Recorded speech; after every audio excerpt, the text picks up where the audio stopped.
नमस्कार, मैं ब्रजेश सिंह आप सभी का अपने चैनल विद्यारंभ में स्वागत करता हूँ। आज मैं अपने लेक्चर सीरीज़ का तीसरा लेक्चर कैपेसिटर एंड कैपेसिटेंस लेकर के आया हूँ। पिछले वीडियो में हमने इंडक्टर एवं इंडक्टेंस के बारे में डिस्कशन किया था। उसी क्रम में आज हम कैपेसिटर के बारे में डिस्कस करेंगे। तो कैपेसिटर बेसिकली दो कंडक्टिव प्लेट का पैरेलल कॉम्बिनेशन होता है। किसी दो कंडक्टिव प्लेट को अगर हम बीच में एयर कोर करके या किसी इंसुलेटिंग मीडियम का सेपरेशन दे करके अगर हम उनको पैरेलली रखते हैं तो इस कॉम्बिनेशन को हम कैपेसिटर कहते हैं। तो कैपेसिटर बेसिकली जैसे ही हम पैरेलल प्लेट को किसी डिस्टेंस डी पे रखते हैं तो उसमें चार्ज स्टोर करने की कैपेसिटी डेवलप हो जाती है। तो इस कैपेसिटी के मेजर को ही कैपेसिटेंस कहा जाता है कि कैपेसिटर कितना चार्ज स्टोर कर सकता है। इस कैपेसिटी को ही हम कैपेसिटर का कैपेसिटेंस कहते हैं। तो अगर हम दो प्लेट के बीच में एयर रखते हैं या कोई इंसुलेटिंग मीडियम रहते हैं जिसे हम डाइलेक्ट्रिक कहते हैं, तो अगर हम डाइलेक्ट्रिक मटेरियल बीच में रखते हैं तो उससे उसकी कैपेसिटी इन्हेंस हो जाती है। तो उसको हम देखते हैं कि कैसे कैपेसिटर वर्क करता है और डाइलेक्ट्रिक मीडियम में रखने से कैसे कैपेसिटर की कैपेसिटी कैसे इन्हेंस हो जाती है। तो पैरेलल प्लेट कैपेसिटर कैसे वर्क करता है, कैसे कैपेसिटर चार्ज हो जाता है, उसको हम समझते हैं। तो उस प्रक्रिया को समझने के लिए हम कैपेसिटर की वर्किंग को 4 स्टेप में डिवाइड कर सकते हैं। मैंने इसको 4 स्टेप में डिवाइड किया है। तो सबसे पहले स्टेप में देख सकते हैं कि एक पैरेलल प्लेट कैपेसिटर है जिसमें ए और बी दो प्लेट हैं जो कि किसी डिस्टेंस डी पर रखी हुई हैं और उस इन पैरेलल प्लेट कैपेसिटर के अक्रॉस V वोल्ट की बैटरी लगाई गई है। अभी फिगर 1 में स्विच ऑफ है, इस वजह से कोई करंट नहीं फ्लो हो रहा है और कैपेसिटर के अक्रॉस कोई भी चार्ज नहीं है। जैसे ही फिगर 2 में हमने देखा कि बैटरी स्विच को ऑन करते हैं, स्विच को ऑन करते ही प्लेट ए के क्रॉस में जो इलेक्ट्रॉन थे, पहले वो न्यूट्रल थी लेकिन उसके जो इलेक्ट्रॉन्स हैं वो अट्रैक्ट होते हैं पॉजिटिव प्लेट से, बैटरी की पॉजिटिव प्लेट से, और वो इलेक्ट्रॉन्स एक्यूमुलेट होने लगते हैं बी प्लेट पर। जैसा कि आप प्रोसेस इसमें देख सकते हैं, फिगर में दिखाया गया है कि ये इलेक्ट्रॉन्स अट्रैक्ट होते हैं और यही इलेक्ट्रॉन एक्यूमुलेट होने लगते हैं प्लेट बी पर।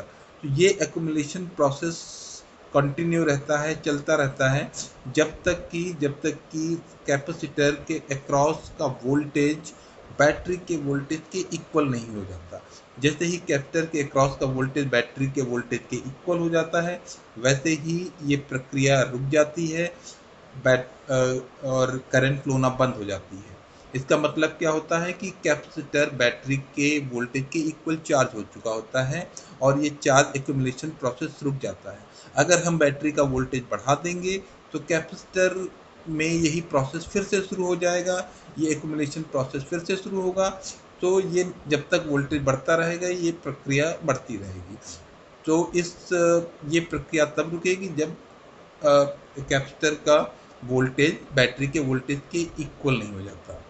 और नेक्स्ट फिगर में हमने दिखाया है कि अगर इस चार्ज एक्यूमुलेशन प्रोसेस के बाद अगर हम बैटरी को डिस्कनेक्ट भी कर देते हैं, स्विच ऑफ करके बैटरी को डिस्कनेक्ट भी कर देते हैं, तो भी कैपेसिटर अपनी कैपेसिटी के अकॉर्डिंग जितना चार्ज पे एक्यूमुलेट है वो बना रहता है, वो चार्ज रहता है। जैसे ही हम इसे किसी लोड के क्रॉस कनेक्ट कर देते हैं या हम शॉर्ट भी कर देते हैं तो कैपेसिटर डिस्चार्ज हो जाता है। तो इस चार्ज स्टोरिंग कैपेसिटी को, जैसा हमने बताया कि लगातार वोल्टेज बढ़ाते जाएंगे तो चार्ज स्टोर होता रहेगा, इसकी भी एक लिमिटेशन है। तो इस चार्ज स्टोरिंग कैपेसिटी को हम कैसे मेजर कर सकते हैं उसको आगे हम देखते हैं, जिसको हम कैपेसिटेंस कहते हैं। तो बेसिकली कैपेसिटेंस क्या है? The ability of a capacitor to store charge is known as a capacitance. So it has found experimentally that the charge Q stored in a capacitor is directly proportional to the potential difference V across it. तो capacitor के across जो voltage होता है उसी के proportional charge capacitor plate के across store हो सकता है। जैसा आपको यहाँ दिखाया गया that Q is proportional to V। तो इस प्रोपोर्शनैलिटी के लिए हम एक कांस्टेंट ले लेते हैं जिसको कि C सिंबल से डिनोट करते हैं और उसी को हम कैपेसिटेंस कहते हैं। तो हमारे पास रिलेशन आता है Q is equal to CV या C is equal to Q by V। So the constant C is called the capacitance of capacitor. Hence, the capacitance of a capacitor is defined as the ratio of charge on a capacitor plate to the potential difference across the plate is called the capacitance of a capacitor. Please note down the definition. It's very important that this capacitance C is defined as the ratio of charge across the plate of the capacitor to the potential difference across the capacitor. सो इसको हम किस unit में major करते हैं उसके लिए है unit of capacitance.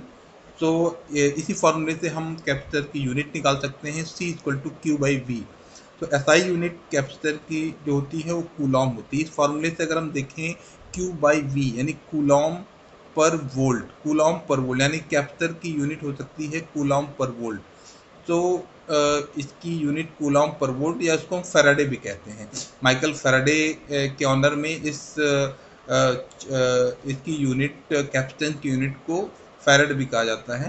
तो एक farad is actually coulomb per volt. तो 1 farad is equal to 1 coulomb per volt. As you can see here 1 farad is equal to 1 coulomb per volt.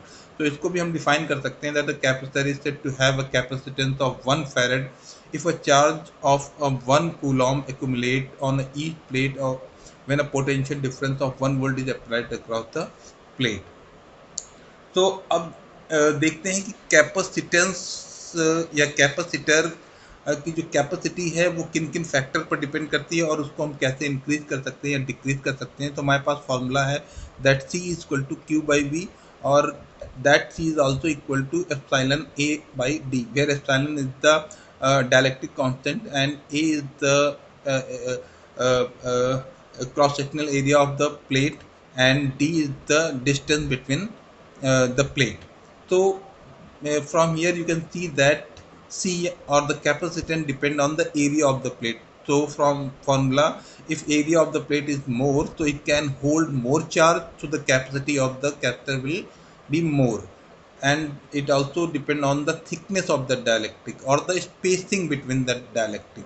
If the spacing between the plate, if the spacing between the plate is more the capacitance will be less। So the capacitance is inversely proportional to the thickness of the distance between the plate and it also depend on the permittivity।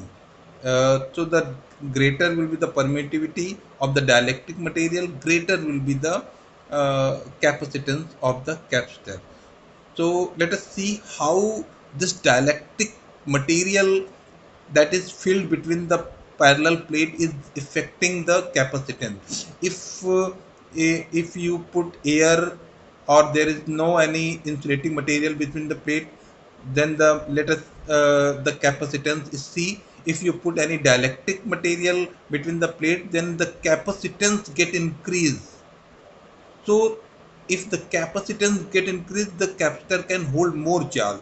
So now let us see how this dielectric actually affect the capacity of the capacitor। So role of a dielectric in a capacitor। So here you can see what is the role of a dielectric material in case of capacitor। So I have explained this with this figure। So here I have taken parallel plate capacitor। The upper plate is positively charged while the lower plate is negatively charged। This is the isolated capacitor। So here you can see that there is the electric field inside the capacitor that is from downward। E is equal to sigma upon epsilon or that is equal to V by D where sigma is the charge across the parallel plate। This is constant because the isolated capacitor। तो ये charge जो parallel plate capacitor के cross है वो क्या है constant है। अब देखिए जैसे ही हम नेक्स्ट इस फिगर में हम डाइलेक्ट्रिक मटेरियल कैपेसिटर प्लेट के बीच में डालते हैं तो जो डाइलेक्ट्रिक मटेरियल की जो प्रॉपर्टी होती है अगर वो किसी इलेक्ट्रिक फील्ड में नहीं रखा हुआ है तो एक वो इंसुलेटिंग मटेरियल है। लेकिन जैसे ही इलेक्ट्रिक फील्ड अप्लाई की जाती है तो उसके अंदर जो एटम होते हैं वो पोलराइज हो जाते हैं। जो उसके अंदर के एटम्स हैं जो निगेटिव चार्ज हैं इलेक्ट्रॉन्स हैं वो पॉजिटिव प्लेट की तरफ अट्रैक्ट होते हैं और जो पॉजिटिव चार्ज हैं वो नेगेटिव प्लेट की तरफ अट्रैक्ट होते हैं। तो पोलराइज हो जाता है डाइलेक्ट्रिक मटेरियल। तो यहाँ पर आप देख सकते हैं पहले से इलेक्ट्रिक फील्ड डाउनवर्ड थी, लेकिन जैसे ही डाइलेक्ट्रिक मटेरियल पोलराइज हो जाता है तो एक इस डाइलेक्ट्रिक मटेरियल की इलेक्ट्रिक फील्ड डेवलप हो जाती है जो नीचे से ऊपर की ओर होती है। तो नेट इलेक्ट्रिक फील्ड क्या हो जाती है? The effective electric field get reduce. If the effective electric field get reduce, then you can see that the capacitance get increase। तो जैसे ही इलेक्ट्रिक फील्ड रिड्यूस होती है वैसे ही आप देख सकते हैं इलेक्ट्रिक फील्ड रिड्यूस होने की वजह से वोल्टेज आपका रिड्यूस हो जाता है।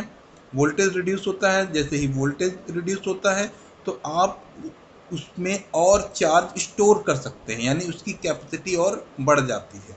तो जिसमें अभी V के प्रोपोर्शनल आप चार्ज स्टोर कर रहे थे, इसमें आपने V के प्रोपोर्शनल जितना चार्ज है वो स्टोर किया, लेकिन जैसे ही डाइलेक्ट्रिक की वजह से V कम हो जाता है, इफेक्टिव वोल्टेज कम हो जाता है, वैसे ही आप और चार्ज इसमें स्टोर कर सकते हैं। तो इस तरीके से आपने देखा कि हम डाइलेक्ट्रिक मटेरियल की हेल्प से उसी डायमेंशन का, उसी प्लेट का, उसी डिस्टेंस के कैपेसिटर को हम की कैपेसिटी को हम बढ़ा सकते हैं। तो ये एक बहुत ही इफेक्टिव तरीका है कैपेसिटर की कैपेसिटी को बढ़ाने का। तो इस तरीके से हमने देखा कि कैपेसिटर इनसाइड कैसे वर्क करता है। अब आउटसाइड कैसे वर्क करता है, यानी अगर उस पर हम सप्लाई कैसे जो लगाते हैं, अगर हम उस सप्लाई में वेरिएशन करें तो किस तरीके से कैपेसिटर की वर्किंग होती है, इसको भी हमने कवर किया है।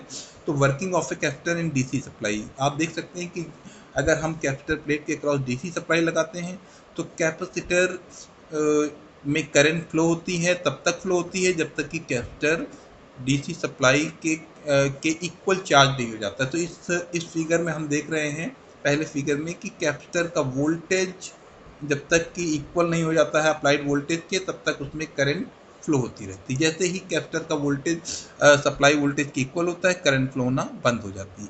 नेक्स्ट केस में हम देख रहे हैं एसी के केस में। तो एसी का केस बड़ा इंटरेस्टिंग केस है, इसमें करंट कॉन्टिन्यूस फ्लो होती है। क्यों? क्योंकि पहले तो कैपेसिटर आपका चार्ज होता है, अप्लाइड वोल्टेज तक चार्ज हो जाता है, फुली मैक्सिमम वैल्यू तक चार्ज हो जाता है, लेकिन जैसे ही सप्लाई वोल्टेज अब कम होने लगता है तो कैपेसिटर का वोल्टेज ज़्यादा होता है और सप्लाई वोल्टेज कम रह जाता है या कम होने लगता है, तो करंट रिवर्स फ्लो होने लगती है। अब करंट जो है अपोजिट फ्लो होने लगती है, निगेटिवली फ्लो होने लगती है, देन कैपेसिटर निगेटिवली चार्ज होने लगता है। तो ये चार्जिंग और डिस्चार्जिंग का क्रम लगातार चलता रहता है, क्योंकि सप्लाई वोल्टेज इसमें फिक्स नहीं रहता, सप्लाई वोल्टेज कम या ज़्यादा होता रहता है। तो एक समय कैपेसिटर चार्ज हो रहा होता है क्योंकि सप्लाई वोल्टेज ज़्यादा होता है और कैपेसिटर के क्रॉस का वोल्टेज कम होता है, लेकिन दूसरे ही साइकिल में क्या होता है कि कैपेसिटर का वोल्टेज ज़्यादा होता है और सप्लाई वोल्टेज कम हो रहा होता है, तो कैपेसिटर डिस्चार्ज हो रहा होता है। तो ये चार्जिंग और डिस्चार्जिंग का सिलसिला लगातार चलता रहता है। इस वजह से एसी के केस में कैपेसिटर में एक लगातार करंट फ्लो होती रहती है, जिसको यहाँ पे दिखाया गया है कि 90 डिग्री लीडिंग करंट फ्लो होती है। 90 डिग्री लीडिंग क्यों फ्लो होती है? कि जैसे ही हम कैपेसिटर के क्रॉस वोल्टेज लगाते हैं वैसे ही कैपेसिटर इनिशियली शॉर्ट सर्किट की तरह बिहेव करता है, वैसे ही मैक्सिमम करंट फ्लो होती है। तो इस वजह से इसमें 90 डिग्री लीडिंग करंट फ्लो होती है। तो ये कुछ मैंने आपको समझाने की कोशिश की है कैपेसिटर के बारे में। इसमें हमने कैपेसिटर की वर्किंग देखी, कैपेसिटर डाइलेक्ट्रिक का क्या वर्किंग होता है, कैसे उसकी कैपेसिटी इनहेंस करता है, और एसी और डीसी पे कैपेसिटर का क्या बिहेवियर, उसको ब्रीफ में हमने कवर करने की कोशिश की है। फिर हम अगले लेक्चर में एक नए टॉपिक के साथ मिलेंगे। धन्यवाद।